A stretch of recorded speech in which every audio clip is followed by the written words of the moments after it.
আজ আমাদের বাড়িতে এমন একজন আসতে চলেছে যে আমার কাছে খুব খুব খুব বিশেষ। আর সে আমাদের বাড়ি অনেক দিন আসেওনি, আর সেজন্যই আর কি সকাল থেকেই মনটা বেশ খুশি খুশিও রয়েছে, কিন্তু একটু কাজের ব্যস্ততাও রয়েছে। বেশি সাসপেন্স রাখবো না, প্রথমেই বলে দিচ্ছি যে আজকে আমাদের বাড়িতে আমার মা আসবেন, তো সেজন্যই আর কি আমার খুবই খুশি লাগছে। আমার ভাই তো আমাদের বাড়ি প্রায়ই আসে, কারণ ভাই তো আমাকে এখান থেকে নিয়ে যায় আবার এখানে দিয়ে যায়। আর আমার বাবাও মাঝে সাঝে এসে থাকেন যখন পুজো পার্বণ থাকে, কিন্তু আমার মা না অনেক দিন হলো এখানে আসেনি। 7 মাস আগে যখন আমার হাজবেন্ড ওর কাজের ওখানে গিয়েছিল তখন দুদিন পরে মা এসেছিল, কারণ আমার মনটা খুবই খারাপ ছিল, তো সেজন্যই মাকে আসতে বলেছিলাম, তো তখনই মা এসেছিল। তারপর থেকে মায়ের আর আশা হয়ে ওঠেনি। আজকে অনেকদিন পরে মা আমার বাড়িতে আসছে, সেজন্যই আমার বেশ খুশি লাগছে। Hello everyone, good morning. কেমন আছেন সবাই? আশা করছি সবাই খুব ভালো আছেন, সুস্থ আছেন, আর আমরাও বেশ ভালো আছি। আমার আজকের আরো একটি নতুন ব্লগে আপনাদের সকলকে স্বাগত জানাই। যেহেতু আজকে আমার মা আরে আসছে, তাই সকাল থেকেই না রান্নার তোড়জোড় শুরু করে দিয়েছি।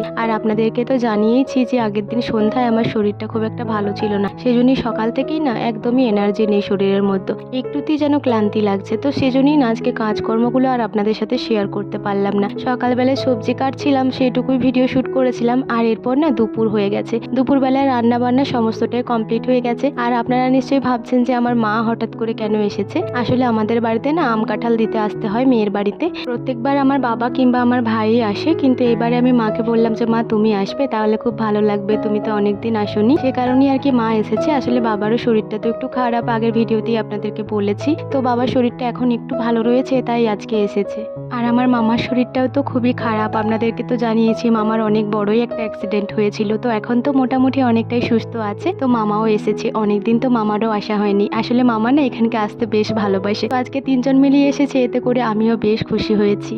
আজকে সমস্ত রান্না বান্না আমার শাশুড়ি মা এবং আমার হাজব্যান্ড মিলেই বানিয়েছে। আমার হাজব্যান্ড চিকেনটা বানিয়েছে, আর বাকি সব রান্নাগুলো শাশুড়ি মারা মিলে বানিয়ে নিয়েছে, মানে আমার মেজো কাকিমা আর মা মিলে। মেজো কাকু ছোট কাকু আগে খাবার খেয়ে নিয়েছে, আর এই যে বাবাদেরকে আর মামাকে খেতে দিয়ে দিলাম। আর ওদের খাওয়া দাওয়া হয়ে যাওয়ার পরে আমরা যারা বাকি রয়েছি তারা সবাই মিলে বসে পড়েছি। আর আজকে দুপুরে কি কি রান্না হয়েছে সেটাই তো বলা হলো না। আজকে দুপুরে রান্না হয়েছিল পটল ভাজা, বেগুন ভাজা, কিন্দুরি ভাজা, আর পোস্ত, আর হয়েছিল লাউ মাংস আর মাংসের ঝোল। তো এই কটাই রান্না হয়েছিল। আর বাবার বাড়ি থেকে যে আমগুলো আনা হয়েছিল সেই আমটাই কেটে দিয়েছিলাম। আর আমার মা ভাতের সাথে ঘি খেতে খুব ভালোবাসে, সেই জন্য একটু ঘি কাগজি লেবু কেটে দিয়েছিলাম।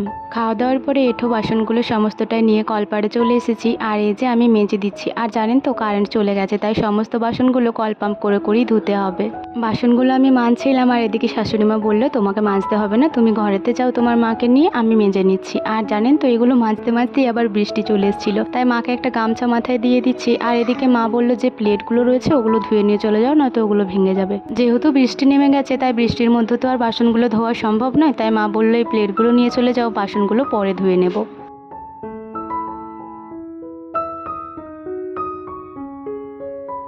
এই মুহূর্তে বেশ অনেকটাই সময় পার করে ফেলেছি, এখন বিকাল হয়ে গেছে, বিকাল ওই 5টা মতো বাজে। আর মা আরে বাড়ি যাবে, সেজন্য মাকে একটু আলতাটা পরিয়ে দিচ্ছি।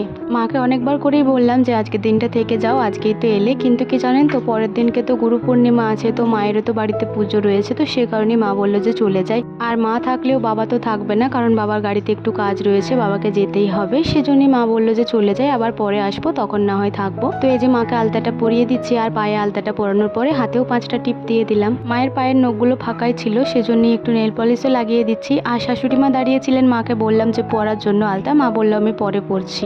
আলতা পরানোর পরে মাকে শাড়িটাও পরিয়ে দিয়েছিলাম। আর এই যে সবাই মিলে রেডি হয়ে গেছে, আর ওদিকে মা ঠাকুমাকে প্রণাম করে নিল, তারপরে মামাও আবার ঠাকুমাকে প্রণাম করে নিল। আমাদের এখানে রাস্তাঘাট এমনিতেই খারাপ, তার উপরে এখন পাইপলাইনের কাজ হচ্ছে, সেজন্যই সুব্রতও গেল মামাকে একটু এগিয়ে দিয়ে আসার জন্য। আসলে মামার একটু শরীরটা খারাপ, তো পায়ে লেগে যেতে পারে। রাস্তাটা যত দূর অব্দি খারাপ তত দূর অব্দি দিয়ে আসবে, তারপরে বাকিটা 3 জন মিলে একসাথে চলে যাবে। আর এই যে মাও চলে গেল।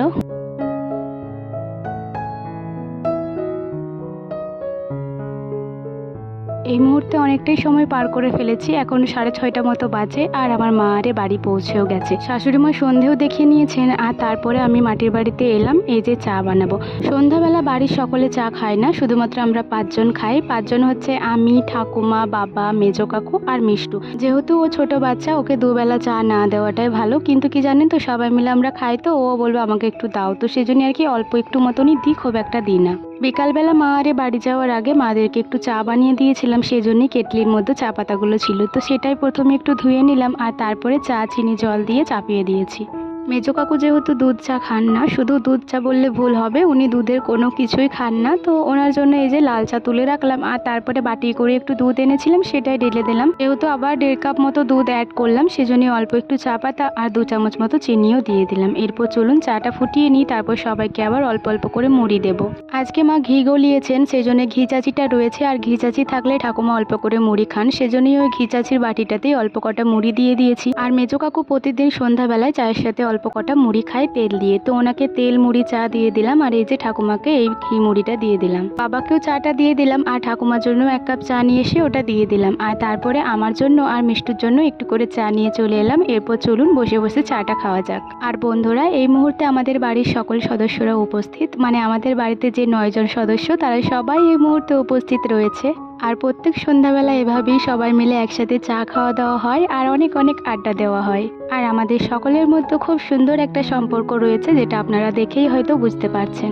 আজকের ভিডিওটা অনেকটা ছোট হয়ে গেল, কিন্তু তার সত্ত্বেও এখানেই ভিডিওটা শেষ করে দিচ্ছি। ভিডিওটি ভালো লাগলে লাইক কমেন্ট করবেন এবং সাবস্ক্রাইব করে আমার ছোট্ট চ্যানেলটির পাশে থাকবেন। সবাই ভালো থাকবেন, সুস্থ থাকবেন। আবারও দেখা হবে পরের কোনো একটি ভ্লগে। টাটা।